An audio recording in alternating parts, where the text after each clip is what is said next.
Dan perkenalkan, saat ini kami akan memperkenalkan teman-teman kelompok kami, yaitu yang pertama saya sendiri, yaitu Dewi Karatu, dan di samping saya dan saya di Adisti, dan kameramen sana Mesa.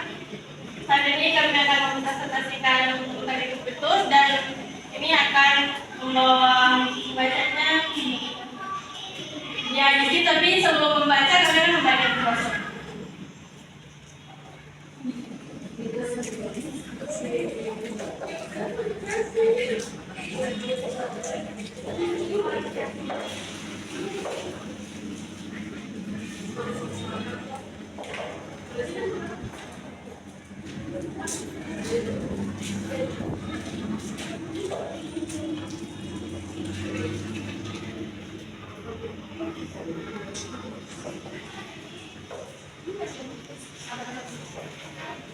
Teman-teman bisa dibuka brosurnya.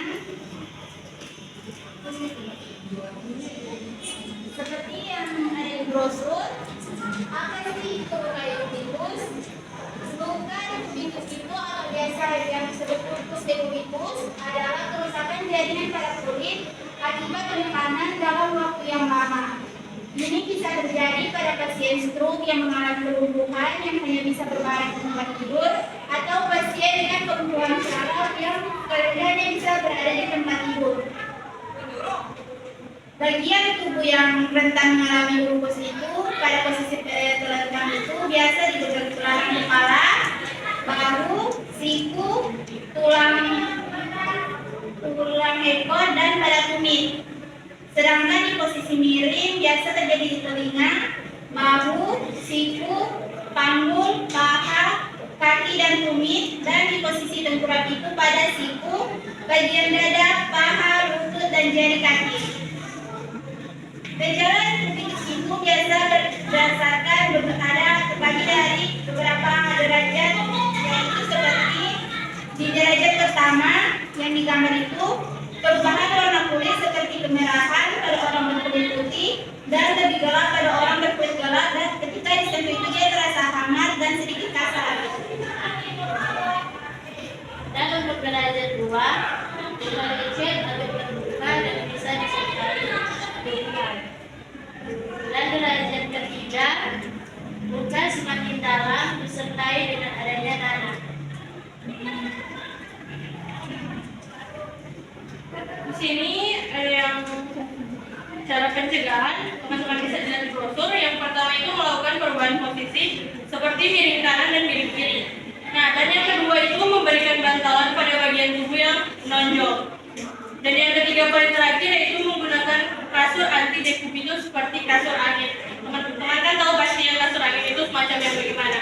Ya toh? Luka Dekubitus ini harus segera didapatkan penanganan pencegahan yang tepat karena dia bisa mengakibatkan komplikasi, infeksi, hingga kematian. Jadi, marilah kita mempelajari penanganan dan pencegahan luka Dekubitus dengan tepat agar tidak terjadi semakin banyak komplikasi pada pasien. Terima kasih. Penjelasan kami hari ini telah selesai. Mungkin ada pertanyaan, yang ingin bertanya dipersilakan. Kami membuka